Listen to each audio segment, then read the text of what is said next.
Let's talk DefenseCon. After Drake was basically told, no, you're not a UEE contractor, you are not permitted to be part of the jump week, they started their own. They said, Invicus, you can go be wherever you're at, and we're going to be over here. This is not the first year for this. This event has been a few years now, and the same message has always been here. After the fleet launches, who is left to protect you?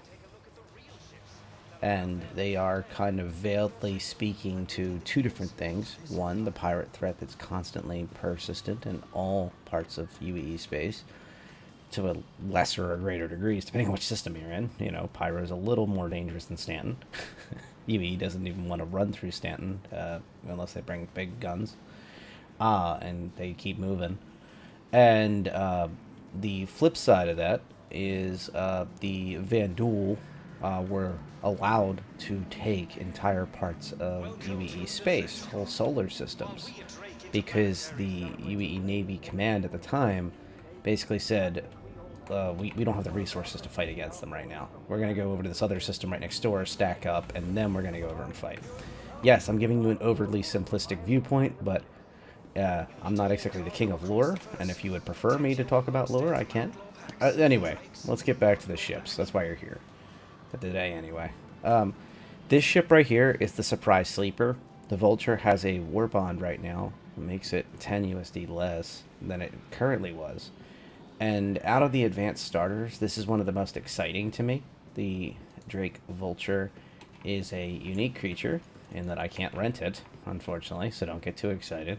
But it is on the showroom floor in all its glory, which is kind of an interesting thing, to say the least. You can't climb the ladders, can't do this or that. Let's see if we can get inside. I think I saw the ramp. Yep.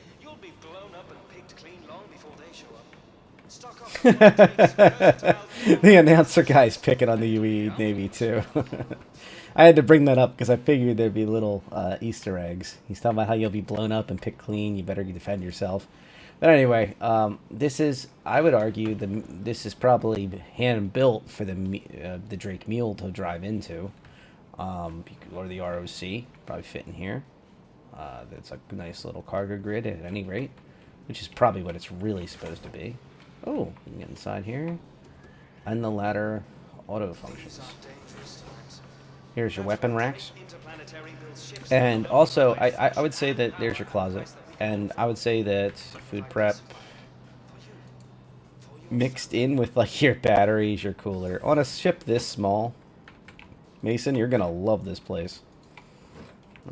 There's so much stuff to tear apart. But the power plant, and let's find Mason's favorite module. Where's the battery at?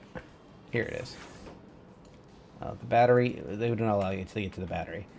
And a gravity generator, of course. So this is actually really nice access to your equipment. You don't have to EVA out to replace modules if you're out in space. The Vulture will operate in space, and as you can tell, with a single bed here and it does have a nice little shower toilet combo thing, and a single seat. It reminds me a lot of the Prospector. That single seat is very prospectory. The visibility is good. Nice single seat that kind of has a wraparound screen, and then it has a nice HUD above it. Maybe we can fire up the power off. Where's flight ready? Maybe they don't want you to. Or maybe that's not ready yet. Please proceed to assigned landing bay. Anyway, nice visibility. The Prospector has like circles around the bottom, if I remember right. So actually, this visibility might be even slightly better than the best in class, I would argue, visibility of the Prospector. And right in front of you is where you would be breaking apart the materials and kind of getting this and that done. I do not like this, that when you hop out of the seat, it's literally throwing you outside the door. I hope they fix that, and I'm guessing if you look to the right, you can exit the other way. You saw me enter the seat. You can actually go back into the air. Let's take a look at this. So enter pilot seat. Because that means if you're not wearing a full flight suit, you'll just go outside and suffocate accidentally all the time. And there is places in this verse that will be too dangerous, combat-wise or environmentally-wise. You do not want to be outside this ship. Okay, so there's no, like, exit big ball symbol. There's no... There's an open exterior button with a big door right next to you. Oof. Okay, so they're going to have to work on this. I'm going to hold down Y to get the heck out of the seat and get thrown out of the ship again. But I would say that this ship is a nice work in progress. It's coming along. This is going to be a 3.17.2 ship if the salvage is in. And I think this is going to introduce salvage tech. You can see the weapon systems are kind of just fixed in place. They're kind of afterthoughts, to be honest. The Vulture's not meant really for combat. That's just to get off-me weapons like NPCs or just helping your friendlies. You know, the Eve expression, get on the kill mail. But these little chunkers here are going to be real useful. I like the visibility from the single pilot seat. I wish this ladder could fold up, because I would prefer if a other player can't access this, because you will be able to climb this. When you're landed on the ground, I'd prefer only a single location to keep an eye on. But, especially when you're solo. But, that's how it is. So yeah, this is the Drake Vulture. I'm feeling okay about it. They have a little room here. I'm guessing this is where the magic happens, like the Reclaimer. They have like a little crushing room, but this is way smaller. This will probably light up, and it's meant to show off what's happening. And there's a start-stop system. I'm guessing this is where the chunks come out, and then you'll load them onto your cargo grid if you don't have a vehicle sitting here. If you can even have a vehicle in here. I think you can.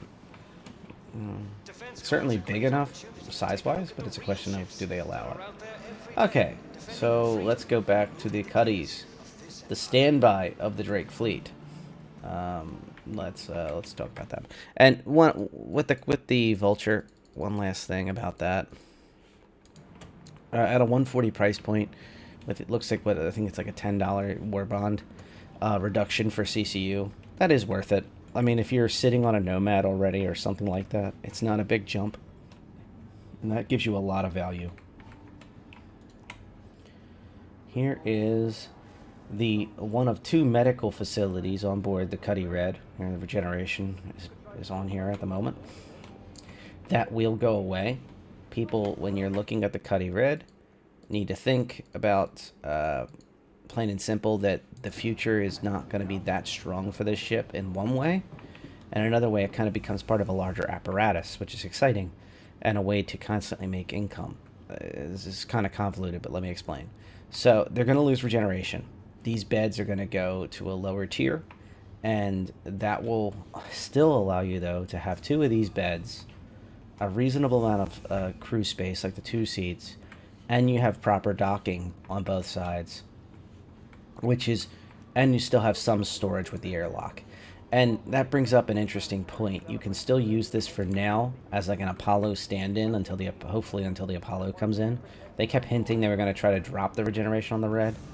At the moment, it's not that case. Here's the other 2 beds. These 2 beds are meant for the people tending to the sick. However, what I think more likely will happen is if there's a recovery time. Right now, if you regenerate a whole bunch of people on this ship, because it doesn't require medical supplies, you can just do infinite. And I've been in situations where we've had like 9 people regenerate at the same time on these beds, and it's a mess. Whichever bed you choose is the one you pop off of. So if, say, 6 people are popping on and off of this bed at near the same time period, if there is any type of recovery time, they may take injuries from people literally spawning on top of them. You will need to take those people and move them to these beds, lay them on the floors, etc. Get them a heck away from this bed if there is a recovery time added in the future. Just a thought.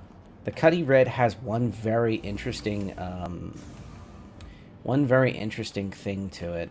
So the co-pilot seat has a floodlight, and it's just a little floodlight. We used it in the Machinima divisions. You can see it on top of the lack of gun thing there. Here it is in action. And you can actually aim it. I'm not going to try to in here. I think they would have weapons disabled. It's technically considered a turret. But It's there. It's something nifty. It is actually pretty reasonable range when you turn it on and activate it properly. And it does actually point correctly and stay pointed at where you want it to point at. It's kind of neat. But yeah, the floodlight is a neat little side note of that ship. The Cutlass Blue is your bounty hunter vessel, and it's supposed to be your law enforcement vessel, tongue-in-cheek when you're talking about Drake, but that's the deal. It is a professional's ship. These are the storage units for the bounties, so people that act up can be cryogenically frozen. CIG has gone on the record saying there will be both NPCs, which is more common, and also player bounties that you can take alive. And they still won't officially commit to doing one way or another, but the belief is that if you put a player into one of these systems, that they'll be walking around somewhere else, and this character inside here will become an NPC.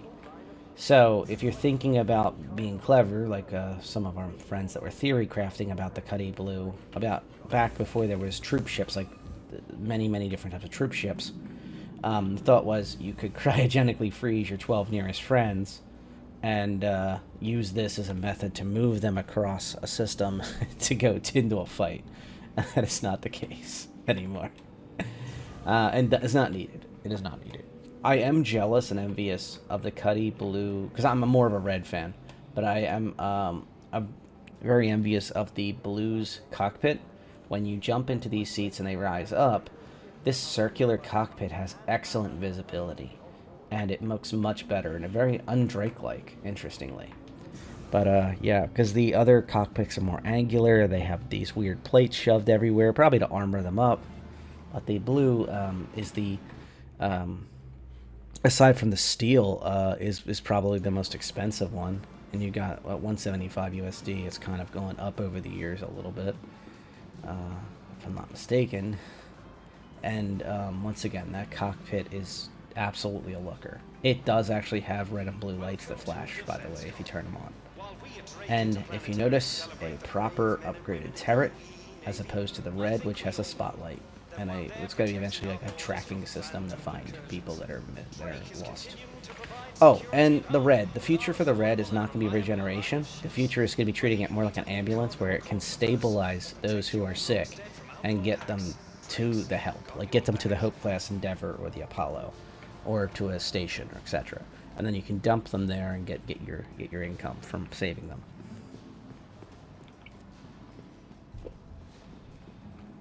You know, I don't need introductions to tell you this is the Drake Steel. The Drake Cutlass Steel is a very wild ship and very expensive for some, for what it is. The biggest problem with the Steel is despite the weapon upgrades, it is still a lot of people you're dragging around with very little armor, and the price point is $235 USD.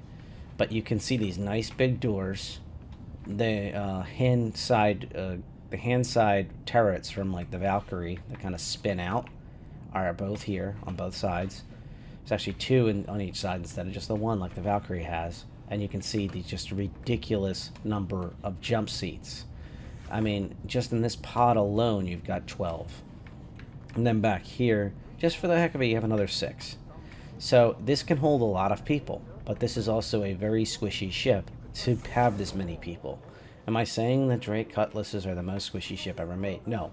I'm just saying that when you put this number of people in this type of ship, you might have a bad time. So this is a purist run and gun ship. You can see another turret in the back, hand turret, and then you have the turret on top. For this price point, it is extremely hard to justify. You have a very crowded market nowadays. I mean, you're getting into Valkyrie territory with that kind of price.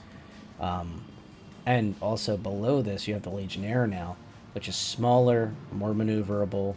It's going to rock heavier armor, and it's got the 3 shields, and it can dock with enemy stations and hack them and breach them, all built in. So for a dedicated dropship that may actually kind of operate as a very light gunship, maybe it's for fun, but for that price point, I just don't see it as something that's going to sit in your hangar as a lark once in a blue moon. This is probably a buy-in game. I strongly suspect these will be more competitive in-game. It's just the price point is just so high for what it is. at least in the website.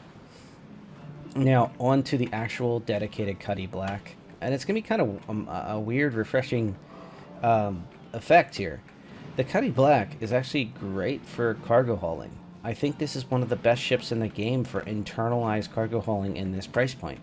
And honestly, it's simple. You and possibly your friend, once in a while, can come over here. You can put your weapons away, go fly the ship, because that will be important later. You won't be able to fly with the stuff on your back, and you'll be able to sleep here. You have a turret for your friend to fly if you really need another pair of hands, so they can help fly. They can help defend. There's big doors to move cargo on and off from both sides for box delivery missions or whatever you want to do. And this certainly fits tons of ground vehicles. Ask me how I know. So that new Drake Mule can easily fit into a Cutty Black. Finally, this is the biggest shocker of all. I mean, the Cutty Black is only 100 USD.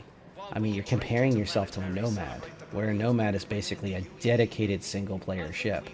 This ship brings a lot more to the table, especially if you occasionally have a friend on board, or even two friends. You know, this is one of those type of ships where you can really pack it up with folks. Put one on the turret, put one on the co-pilot seat, pack it in with you and your friends' smaller land vehicles, like for example the Drake Mule, which is right here. Now, the Drake Mule, in a nutshell, to me, is the let's just say the inventory is real. The cargo is realized. Inventory is becoming more and more practical for localized inventory. It's become realized with vehicles like this. This is the first skid steer style vehicle in the game. That's the words of the developers. It can spin on a single point, so this thing can turn on a dime, so to speak, and it can deliver the goods that it's carrying under its racks here. It's box deliveries and smaller 1.125 cargoes, 3 of them on each side, here and here. And it also, in the future, will have working forklifts. So when you climb into this gate will close, and then these forklifts can be activated from the inside. You have breathable air inside. You can wear just as much armor or not armor as you can on the ROC or other things, which, by the way, the regular ROC does not have breathable air. But this does. And the lighting is going to be great. I mean, I look at all the lights on here and then also on the panel here, and I just can't help but see a successful ship here. Even more lights on the back.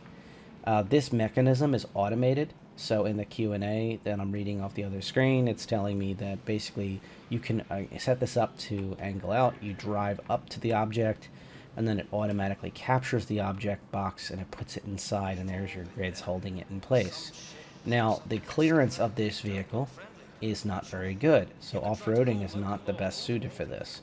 It is more for paved roads, for dirt roads. It's more for, I would argue, outpost work, and even on a, dare I say it, ship work. Like, it's not a coincidence that you see these cat modules, cargo modules, active on this Caterpillar right here while you're on this vehicle. But honestly, I would say that this is a great vehicle for many uses, and I don't think that this is a Drake-only thing, and I don't think it's the only one we're going to see. I think you're going to see a lot more stuff. Somebody else admiring the Drake Mule. At the $40 price point, I think it's Warp on 40, 45 credit. This thing is solid. Get one. CCU to it. If you have any other vehicle that's cheaper, this thing is going to make you money hand over fist. And plain and simple, you know, you can always CCU away from it in the future when it's available in game for credits. But this ship will get you work done.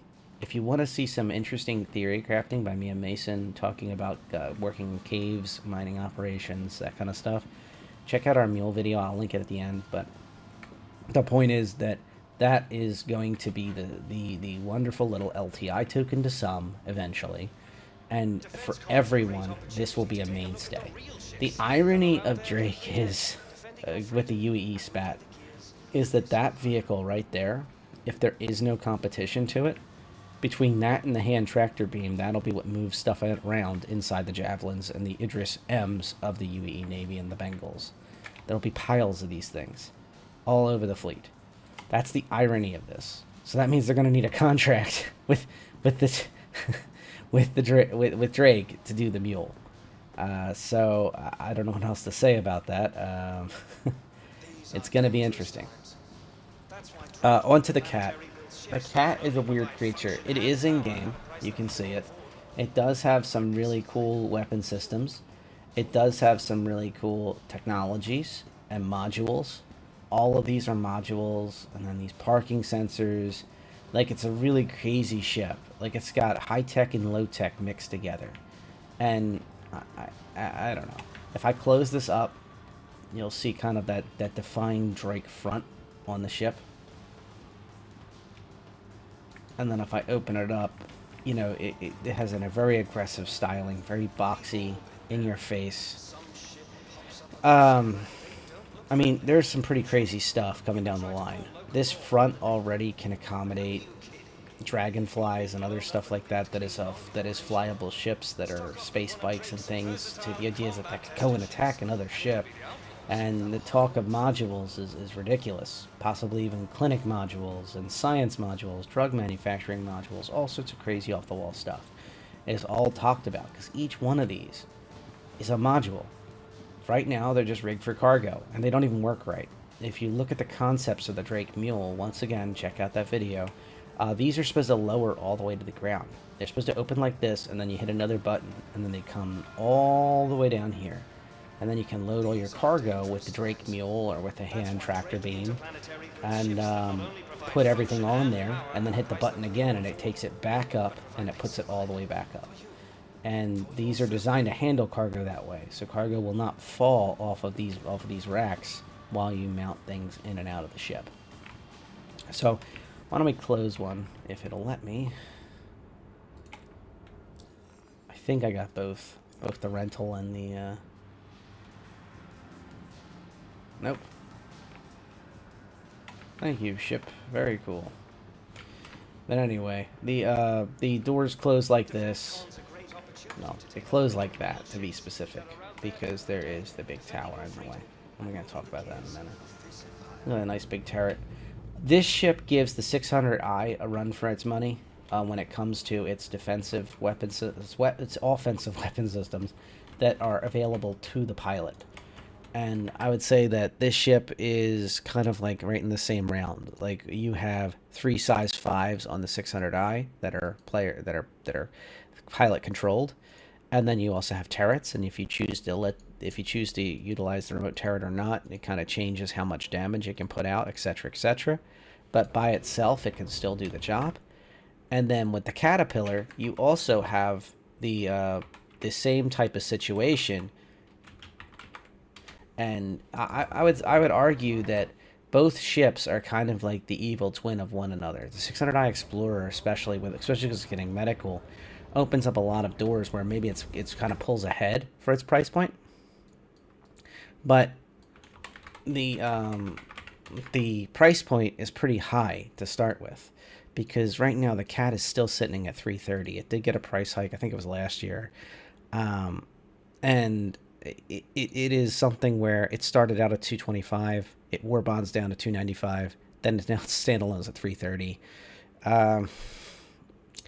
It's a weird creature. I mean, you're talking about multiple devices that are meant to kind of be on this ship. You're talking about 2 size 3 cannons and 2 size 2 cannons that are on board, and the weapons are not amazing unless you have those man turrets running. You have the 4 size 4 M6A cannons running on 2 man turrets. And honestly, I would say that out of the ships, this ship probably isn't as strong single player, and it shouldn't be. Neither should, honestly. But the 2 size 3 shields keep it in the game. Just like on the 600i, you have 2 size 3 shields. And up until recently, you could argue it wasn't fair to compare them because the price point was so much lower on the Cat. But the thing is, I think CIG came around and took a look at all this storage space. And they took a look at all that modularity that you're eventually going to have. And they said, well, shucks. Once you can start changing these, like you open this door to this door, and all of a sudden it's a completely different module, we're going to have a problem where basically this ship's going to be worth too much money. Modularity really changes the game. Even the Retaliator base, for example, I think that price is going to have to come up slightly if the modules start coming in. Because you'll suddenly see them cargo hauling, drop shipping, etc. And you know how they love raising the price on drop ships. So the CAD has kind of like this cross configuration once you're on the second floor, where the tractor beam is on this side, if that doesn't change again. And there's a good reason. There's visibility all along here to see your cargo being loaded and unloaded. And there's nice visibility around as well, above and around. You can kind of get a good view of what's going on to see if anybody's sneaking up on you while you're doing your trades and whatever. And then on the other side of the ship is where the bridge is. And this is one of the craziest things everybody loves pointing out that I always forget. This is detachable. This is kind of treated like a mini ship. And that's insane. So when I jump into this seat, let's see if we can find it. Right now, this is not the case. But this is a ship. Do you see those engines at the back of the center of the ship? Those are 2 engines to run this mini ship. And right on the center of the ship, from the primary, I guess you'd call it fuselage of the ship, there's this big white line you can see on the left side in the dead center of the ship. That's where it detaches. And then this mini ship thing can actually fly away. So you can take the bridge of the ship to go into dangerous terrain that you may not want to send an entire caterpillar to and take care of business. So the Drake Caterpillar could actually be a wonderful little pirate base. I know everybody likes using that buzzwords, but I'm serious about it. And you would be able to land this somewhere, set it up and hide it as best you can, and then instead of taking the whole ship around where you're risking your whole cargo, your modules, whatever, and your friends who are sleeping on board, they're all of them in the bunks, and all their stuff that's stored on board, you're just risking the bridge. You're just risking the small little ship that is the bridge of the ship. It does bring up an interesting point. What if this thing gets blown up? And the answer is, well, that happens. And then you're going to have to go find another one. I think they're going to have to sell these things in-game credits, for people that basically have that situation happen. Or maybe they can file a partial insurance claim where they can keep the rest of the ship and whatnot. But yeah, this is built like a tiny little ship, and it is treated as such. See another tractor beam right there. You can see 2 bunks on board with meal prep inside here. Once again, this is all inside a mini ship. So when you buy and hygiene. So when you buy and here's weapon racks. When you buy the Drake Caterpillar, you're buying 2 ships. You're getting this small ship, and then you're getting the proper rest of the ship. And that's really what it is a tale of 2 ships. And you can see, like, there's power plants and everything else in here. You have all the systems that you need to run a ship inside the Caterpillar. But then also, you have that whole second little mini ship inside there. So you can imagine crews waking up, logging in, i.e. logging in, and wandering through, I don't know, the stairwell, wandering through this ship without the bridge on site. The door is sealed, and that's just how it is. And yeah, here comes some more people coming up to enjoy the ship.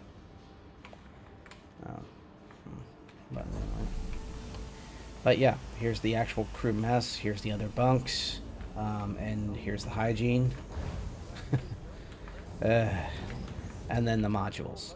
Now, once again, these modules will not just be cargo. There will be other things in the future. But it really opens up a lot of doors. You got 2-story tall modules in here. And you've got these huge doors on both sides. And there's a lot of options. There's also vehicle storage, like we talked about in the front, that we're going to have in the future properly set up. And that's kind of where I am with the cat. That's probably going to hurt. Oh, yeah. So, Frank DefenseCon in general is a really interesting event. Those are the ships that are in-game. Now, I want to talk about the ships that are out of game, and really just at least cover those as well. So, You have today the Krakens, the Kraken and the Kraken Privateer. If you haven't already seen my video comparing the two, please check it out. It's only 2 minutes. I distill the differences. But the gist is the Kraken has longer legs because it has auxiliary fuel tanks. The Kraken Privateer, and also more storage, more 2,700 something SEU to the Kraken Privateer's 900 plus, like I think 250 per their 8. The heck was that? Their 8 stores. My memory serves me right. Check out that video, please. But the gist is, if you want to be a person with a store proprietary for NPCs and for friends and for neutrals and such, and if you want to be the combat for your org and logistics, moving around your own stuff, and massive amounts, like a freighter that happens to have warships bolted to the roof with a bunch of fuel slapped in it. You know which one you are.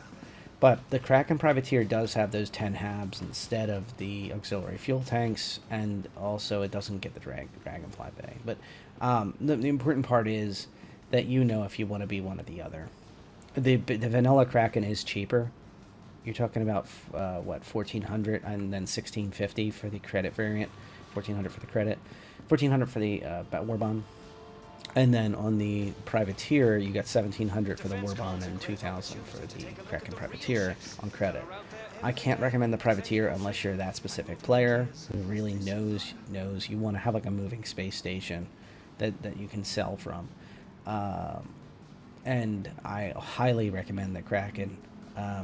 It's more of a question of, would you rather have a Kraken Idris PK, possibly upgraded to an M in the future if you need more combat, or would you rather have the Kraken, which is more industrial-minded? Yes, I went there. Industrial and logistics-minded, due to its massive storage capacity and its large amount of base on top, and less organization needed to get to each one of those pads being able to take off on their own independently, versus the Idris having to coordinate, i.e. the ship in the middle of the set of fighters cannot move when the other two are packed in until they move, and then also you have to think of the ground vehicles also that could be packed into different places, might be getting in the way in the future. So, just some thoughts. The Corsair is a ship that is unique. I think for the price point of $215, it did not go up. I'm very happy, but at the same time, I am very sad that it is not in the game. I know those are simplistic words and simplistic viewpoints, but that's how it is. I think this 3-person ship is perfect for a 3-person crew. I don't think it's worth having 4 people on board, but that's just me. I think it's a little overkill. I think you started going into colony territory there. And the Corsair is a unique ship. I think it will be one of those that is hotly wanted, and then once it's here, once again, players who know they want it really want it, and then other players think, why was I ever a part of this? And the factor there, I think, is not just if you want it, but also, do you need it? It's going to be perfect for Pyro, that kind of operation where longer distances really start selling ships better. Longer range, more efficient at what it does, and it can still bring combat capacity, a lot of forward combat capacity with it when it goes places. It's pretty nice. Here's the Drake Steel they're trying to sell. I think they introduced the Jumptown event when they were trying to sell the Steel the first time. And boy, is it incredibly good at taking down people with small arms. But it brings up the problem of what happens when any other ship shows up.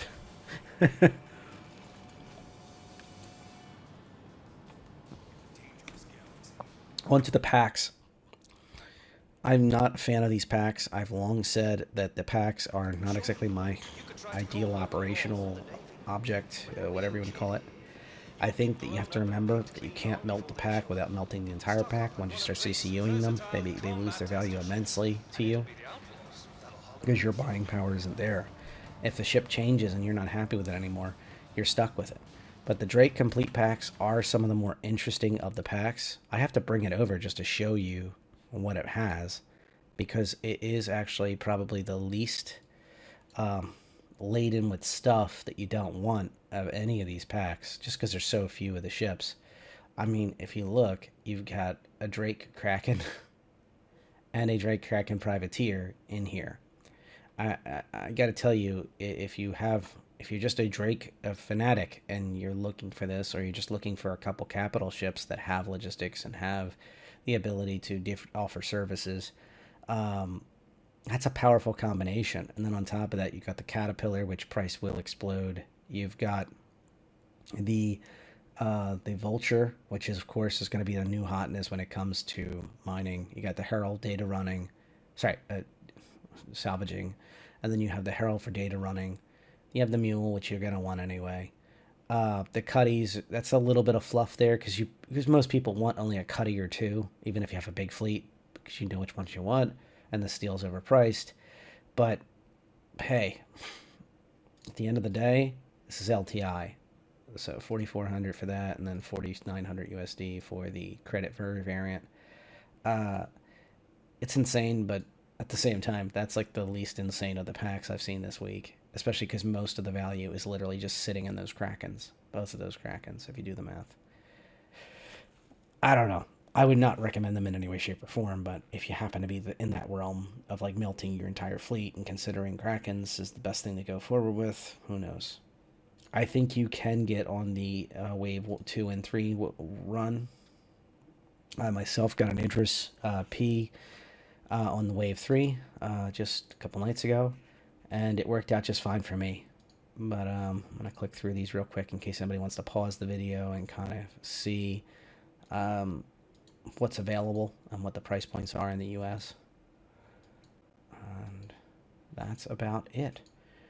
Thank you for this amazing ride. I tell you that this is my last video for, I guess, this event, and that might be wrong. I'm hoping to do one with Ash. There's the Prospectors circles at the bottom. And kind of go through a couple different new platforms and really explore them. I hope to do some FPS gameplay and record that if they do another, at the very least, another test. And hopefully I should get to use some of these ships, but I'll be honest with you, right now, I guess I can just do an overtime talk about this. The state of the servers is kind of rough. 30Ks are pretty common the minute you start moving around and loading new environments constantly. I've noticed that like when the Jav moves, that seems to shutter the server, and every time I'm sitting there wondering if it's going to leave or not properly. Or the Bengal flyby, whatever the heck it is. It seems like when these events start happening, these are problematic to say the least. Oh, wait a minute. I forgot the Herald. The mighty but small Herald. The data running boat to end all data running boats. Well, I shouldn't say it that way either, because the MSR is a great data running boat. Maybe it's best I forgot it. Yes, rental, great. Yeah, go away. Why can't I climb the ladder? But inside the Herald is the one data station, and then there's the cockpit in the front. It's really geared for one person to kind of jump off that seat, get to the back, and go to the data section. And then there's the bed in the back and a hygiene.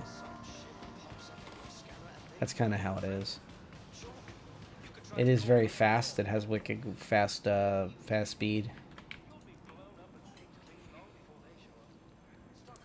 This is pretty cool, having the rentals built in right here. What's nice about this, and it also being 2-day, is that you can rent these after the show is closed. I've seen these where these are the only thing left. You'll come in and the t-shirts and the Traveler things there, and all the ships went away. I think for the finale, they might still be here. I don't know. But at I think finale day, you can come in and just use the rental kiosks in the back. And then the holograms of the Krakens. Okay, so is that Kraken? And then what is this? The Corsair? Ah, yes, the Corsair. Bit of a bait and switch, everybody. Have to go into, I guess, and jump around here and jump to the Corsair. Holograms are very buggy. I can try and get a nice view of... Welcome to DefenseCon. While we at Drake Interplanetary celebrate the brave men and women in the UEE Navy, I think we all know that while they're protecting our borders from Vandal incursions, Drake is continuing to provide security at home with our affordable and reliable line You can of see that nice visibility in the dead center top of those windows that the crew quarter area is going to be in. They had a redesign of the crew quarter area where the elevator is kind of like not left in the middle of the ship. So before, the elevator was like here, I think.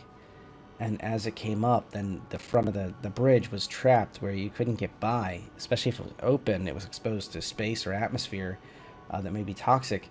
If you're not wearing a full suit, you're in trouble. And it's just bad for flow. So they changed it where somewhere along here the elevator was pulled, and then the elevator was added to the crew quarters on the side. So the elevator comes up and down. And basically, I like this a lot more. It's not as close to the bridge. The bridge has a couple locked doors between it and the elevator. And so if you're trying to make trades with people or do business, people can come up the elevator, come to the crew mess table, talk with you, and then go back outside the elevator and leave. And then you still have that cover protection. And as people are loading and unloading out of a vacuum or a possible bad atmosphere, you do not have your bridge crew exposed to all that fun stuff. The Corsair is well thought out in that way now, and the ramp is left in. So I think it's a great ship. I think it's a good long-range vessel. The redesign is really cool. I'm very anxious to see how that will kind of come together. Why do they have this back here built like a lobby that has like a nightclub lobby? I guess to sell you on stuff. Then why don't they have bartenders and stuff? Where's the food? Where's the drink? It's weird. I do think the Drake Dragonfly in the middle is a nice touch, but I just think this is a little weird that this is here. And I mean, this is very obvious why they have the big names and stuff. So you take a selfie in front of this stuff, or take a picture with your friends in front of it, but that's weird. There should be entertainment there of some sort, and food and drink and stuff. Anyway, what would be Drake's entertainment? I guess screamo music or something. Punk rock. I don't know. Well, anyway, which Kraken is this? Just Kraken. What's Kraken? So I'm guessing this is the vanilla Kraken. Like we talked about, the price point's a little unique. It has not changed in a long time. I think these are some of the only ships that have really enjoyed that one of very few ships that has that distinction between it, the Idris series, and the Jav. The price point has remained the same on them despite being so extreme. The Kraken is a really interesting ship. We talked about the Dragonfly bays in the back here. We talked about the auxiliary fuel tanks, which are sitting like deep in the middle of the ship inside here.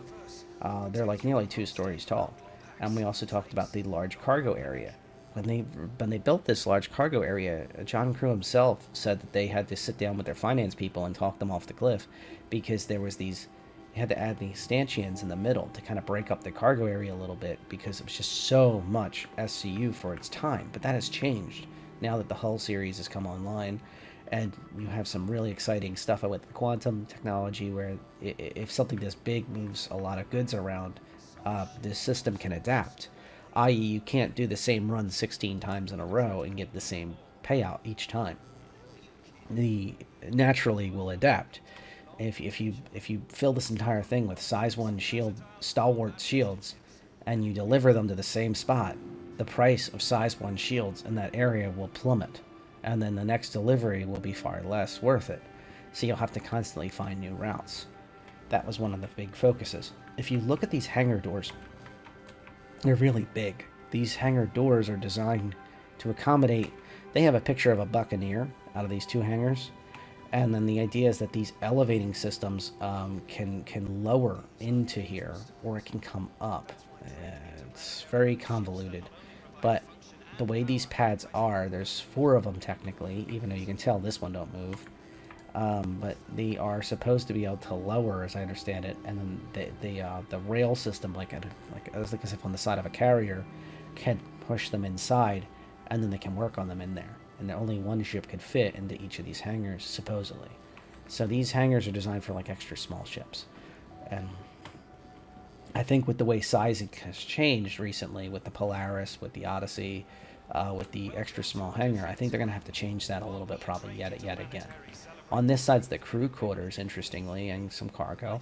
But the crew quarters are like very Spartan was described, for 2 players each, to kind of land, go inside, recover, and move on. And you can see here the 2 medium pads. That one big whited out area, you can't tell, but there's circles, like ovals drawn on there, that are designed for medium class ships. 2 of them to be exact, like Cutlass size.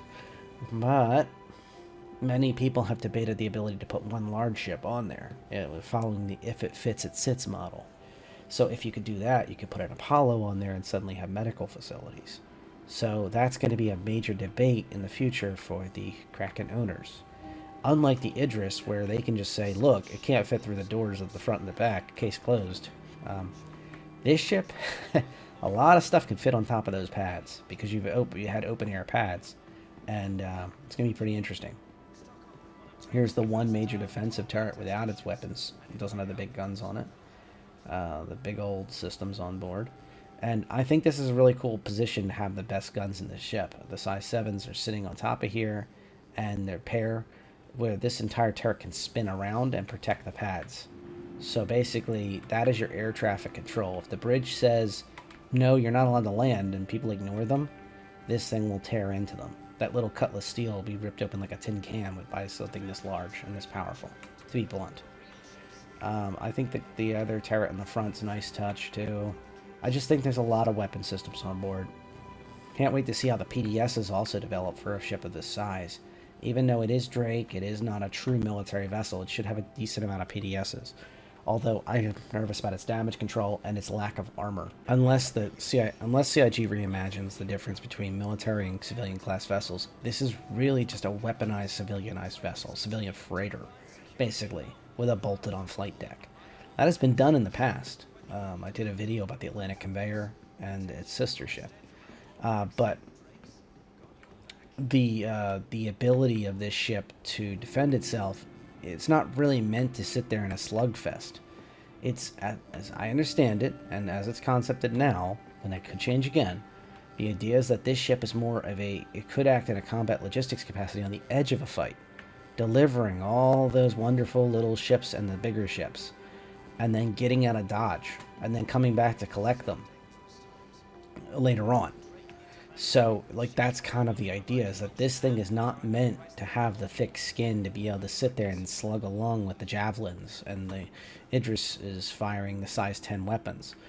This thing is not meant to be in that world. It's meant to be on the edge of that world, delivering a bunch of pain and getting out of dodge. So that's kind of where the Kraken is, in the lineup, at least in my vision of the future. And you can take that which way you will, and hold me to it. In 2 years, you can put a comment on this video and be, hey, the Kraken's stronger than you think, and here's a video of us taking down an Idris soloed on it, or something. I don't know. But at the moment, at least, that's the way it's looking. A freighter that has an incredible amount of storage, that is very cool, and then it has a sister ship that is a flying mall, basically, that also acts as a spaceport, and on top of all its other duties. Both of them have a very unique environment. Both of them have a very unique world they fight in and work in, and I look forward to both. I do own a Kraken, full disclosure. Okay, so that does it for Drake DefenseCon. After the fleet launches, who's left to protect you? And Drake is saying, well, buy our stuff so you'll protect yourself. That's their message. They're not coming to help you. They're here to sell you stuff so you don't have to call them. And hopefully it'll work when you need it. And I think it will. The reliability and the trust that I put into things like Cutlass Red, into the Caterpillar, and I'm sure in the future into the Drake Mule, have a very bright future for Drake. That's kind of where I'm at. Thank you for following this week of coverage. I'm going to do some periphery videos probably as we continue. Be sure to subscribe if you have. Because we're talking about Drake being Drake, there is an entirely other section of the sale I had to cover. So I'm back. You can see the concierge option here, the smokestack paint job that changes the yellow finish from yellow to gray. Little lower visibility, which is nice in places that you may want that. It's a shame it's not a standalone thing. It probably is, knowing, yep, there we are, $3. You can get it for $3. Or a 3 paint pack for $7.50. You can see the silver, the gray highlights, as far as I can tell. You can almost tell like the one the UEE Navy would pick. But basically that's the deal. If you're going to get if you're in the Chairman's Club and you're going to get the Warbond variant, be sure to get the one with the smokestack paint included for free, on top of your already purchase. Reminder, these are LTI. This is 120-month insurance. And the paints are down here. The 3 paint pack, the 2 paint pack, and the smokestack on its own. Now, I wanted to cover one important thing here. Oh, and the other paints by themselves. My mistake. So the Bushwhacker and the Reburn. Smokestack actually isn't my favorite. It's too highlighty. If I'm going to switch these colors, I'm going to get low profile. The Bushwhacker. Probably is the way to go. But anyway, not much of a difference once those lights turn on, which you can turn off, by the way. But yeah. Packs. And you won't be able to see what you're doing. The Mule and Cutlass pack, that is a very nice pack, especially for the Warbond variant, and obviously you'd have LTI on that, which is really nice. That's not bad at all. I talked before about how you don't want to put these in buyback because you'll lose any CCUs you put off these ships, but that combination's a nice little touch. And over time, you could even upgrade the Cutlass to something else if you decide to, and then you'd still have the Mule to kind of tag along, which is nice. Both the Credit and the Warbond are nice. These larger packs that have the pair of Mules have the Cutlass and the Caterpillar all in the same pack are kind of interesting to me. I talked before about the Caterpillar will be something that is going to be pretty desirable in the future, but once again, you're jumping into pack territory. But these aren't terribly crazy packs to tie a lot of your credit or your Warbond pricing purchases in. And you'd see the LTI on the LTI variant, and you also see on the credit it should be 120 a month. There it is. So I wanted to add those in here. You can already CCU them to the Mule. And those packs are kind of interesting, particularly like the Mule and Cuddy pack. That's a nice little pack to get started on Outposts in the future. When persistent hangars come in the future, you will have the Mule to run around with, and then you'll have a true working class ship, a Cuddy Black. That's a pretty nice combination. Just going to leave it there. They're a match made in heaven there. And yeah, that's all I got for you. Take it easy.